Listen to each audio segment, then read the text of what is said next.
everything. And it was kind of around like Christmas last year. So, it was like the festive season. We went out, we had fun. And we even decided to go to church together. And we did. We went to church. That was on New Year's Eve. And I met her pastor. And it was going really well. He was like, "Oh, you guys look like a beautiful couple. What's your intention? Do you really like her and everything?" And I said, "Yes." And, I was like, "I'm really interested in, pursuing a serious relationship and seeing if it ends up in marriage and everything."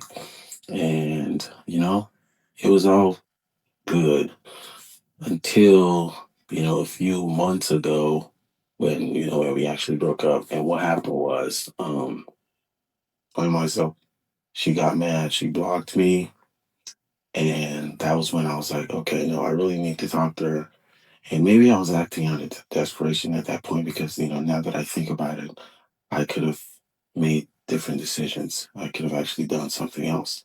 But what did I do? I decided to go see her again because, I've been to Charlotte a couple of times. I know where she lives, and I think I've met with her mom like once. So, I mean, I don't think it's going to be like totally weird if I just, you know, pop up and show up. And I feel like that was a wrong decision. I mean, thinking about it now, I think it was the wrong decision, but that was what I was thinking about doing at the time because she blocked me. So I couldn't text her and I couldn't call her. So I was like, okay, I'm going to go see her in person to, like talk, have a conversation about this. Like, I didn't cheat on you.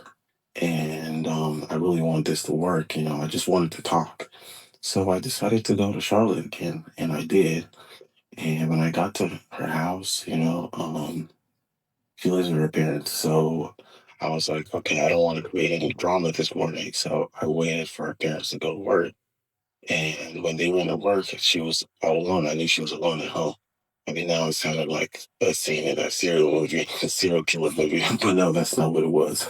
I just waited, and then I went to, I rang the doorbell, and she saw me. Okay, she actually did see me because there's like cameras at the door, so she saw me. She knew I was at the door, but I guess she was still mad at me.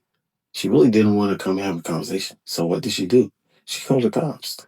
And she told me that, that the cops were on their way. And when I heard that, I was like, hell no, I'm not waiting for any of that. So I decided to leave.